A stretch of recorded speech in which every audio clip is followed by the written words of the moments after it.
So hello guys, welcome back to my channel. आज मैं explain करूंगा इस मंथ की सबसे ब्लॉकबस्टर मूवी महाराजा। तो ये बिना टाइम वेस्ट किए वीडियो स्टार्ट करते हैं। मूवी की स्टार्टिंग में हम एक बार्बर शॉप देखते हैं जहां हमारी मूवी का मेन हीरो काम करता है जिसका नाम महाराजा है। महाराजा अपने मालिक से छुट्टी मांगता है। महाराजा कहता है कि मुझे अपने घर वालों के लिए कुछ शॉपिंग करनी है। महाराजा का मालिक उसे बोलता है कि मैं तुम्हें छुट्टी दूंगा, पर आज जो भी कस्टमर दुकान में आएगा उसकी शेप तुम करोगे। नेक्स्ट सीन में हम एक टॉय शॉप देखते हैं और उस शॉप के सामने ही महाराजा का घर था। महाराजा अपनी वाइफ को टॉय दिखाकर पूछता है कि कौन सा अच्छा है, पर तभी एक ट्रक का एक्सीडेंट हो जाता है और वो महाराजा के घर को तोड़ देता है, जिसमें महाराजा की वाइफ मर जाती है पर उसकी बेटी बच जाती है क्योंकि उसे एक कचरे के डिब्बे ने कवर कर लिया था। महाराजा और उसकी बेटी उस कचरे के डिब्बे की पूजा करने लगते हैं और उसे नहलाते भी है और उसे अपनी फैमिली मेंबर की तरह ट्रीट करते हैं। महाराजा अपनी बेटी से बहुत प्यार करता था। एक दिन चेयरमैन महाराजा को अपने पास बुलाता है। चेयरमैन कहता है कि तुम्हारी बेटी के स्कूल बैग में शराब मिली है। महाराजा कहता है कि मेरी बेटी ऐसा नहीं कर सकती, पर चेयरमैन उसकी बात नहीं मानता और कहता है कि अपनी बेटी को जहाँ से ले जाओ। तभी स्कूल टीचर एक लड़के को वहाँ लेके आती है और कहती है कि ये सब इस लड़के ने किया है। तब सभी वहाँ से जाने लगते हैं, पर महाराजा बोलता है कि सर, मैंने आपसे कहा था ना कि मेरी बेटी ऐसा नहीं कर सकती, फिर भी आपने इतना डांटा, इसलिए आप उसे सॉरी बोलिए। चेयरमैन गुस्से से महाराजा को वहाँ से जाने के लिए बोलता है, पर महाराजा उसकी बात नहीं मानता। तब चेयरमैन के सिक्योरिटी गार्ड उसे बाहर भेजने की कोशिश करते हैं, पर महाराजा का पोल को पकड़ लेता है। सभी उसे खींचने की कोशिश करते हैं, पर महाराजा पोल को नहीं छोड़ता, जिसे देखकर चेयरमैन डर जाता है और महाराजा की बेटी से माफी मांग लेता है। और नेक्स्ट सीन में हम देखते हैं कि महाराजा की बेटी कैंप के लिए चली जाती है और रात को महाराजा के घर पर कुछ गड़बड़ हो जाती है। महाराजा जख्मी भी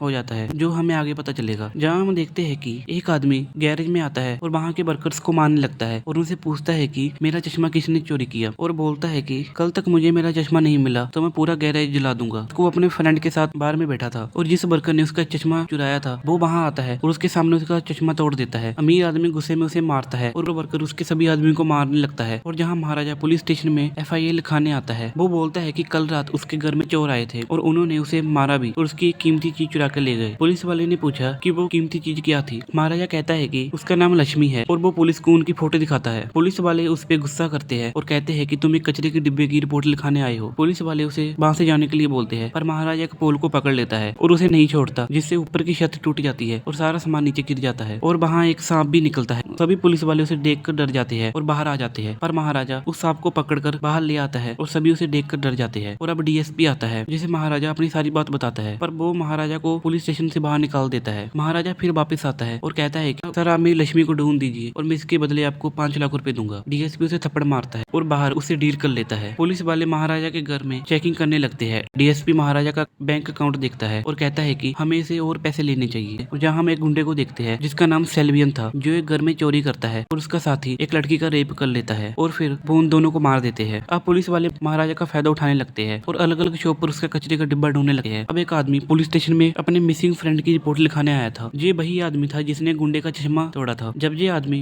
गुंडों को मार रहा था, महाराजा वहीं खड़ा उसे देख रहा था। महाराजा उसका पीछा करता है और गुंडे के आदमी उसे पकड़ लेते हैं, पर महाराजा सभी को मार देता है और एंड में उसे पूछता है कि मेरे घर में वो बाकी 2 आदमी कौन थे। गुंडा बोलता है कि उनमें से एक पुलिस का आदमी है, हिम्मत है तो उसे ढूंढ लो। और ये कहकर वो वहाँ से भागने लगता है, पर महाराजा उसका गला काट देता है। और यही वजह थी कि महाराजा पुलिस स्टेशन आया था उस आदमी को ढूंढने। सेल्वियन एक दिन महाराजा की बार्बर शॉप पर आता है और वहाँ अपनी गोल्ड चैन भूल जाता है। महाराजा उसके घर उसे वो चैन वापस करने जाता है, पर पुलिस को सेल्वियन का सच पता लग गया था और वो उसके साथी को मार देती है और उसे वहाँ से पकड़ के ले जा रही थी। तभी सेल्वियन महाराजा को देखता है और उसे लगता है कि उसे महाराजा ने पकड़वाया है और अब सेल्वियन महाराजा से बदला लेना चाहता था। अब पुलिस वाले को एक नकली चोर चाहिए था जिस पर वो इल्जाम लगा सके। तभी एक कांस्टेबल चोर की एक्टिंग करने के लिए मान जाता है और अब कहानी में ट्विस्ट आता है। दरअसल वो 3 चोर जो महाराजा के घर आए थे, उनका लीडर वही था जो महाराजा से बदला लेना चाहता था और वो महाराजा की बेटी को मारते हैं, जिस वजह से वो जख्मी हो जाती है। महाराजा जानबूझकर खुद को जख्मी करता है ताकि वो झूठी कहानी बना सके। और अब पुलिस वाले उस फेक इंस्पेक्टर को महाराजा के घर ले आते हैं और महाराजा से उसे मारने के लिए बोलते हैं ताकि वो झूठी कहानी बना सके। महाराजा उस पुलिस वाले को पहचान लेता है, जो उन्हीं 3 चोरों में से एक था। महाराजा उसके सिर पर मारता है और उसे भी मार देता है। और अब महाराजा सेल्वियन को मारने जाता है। महाराजा उसे जख्मी कर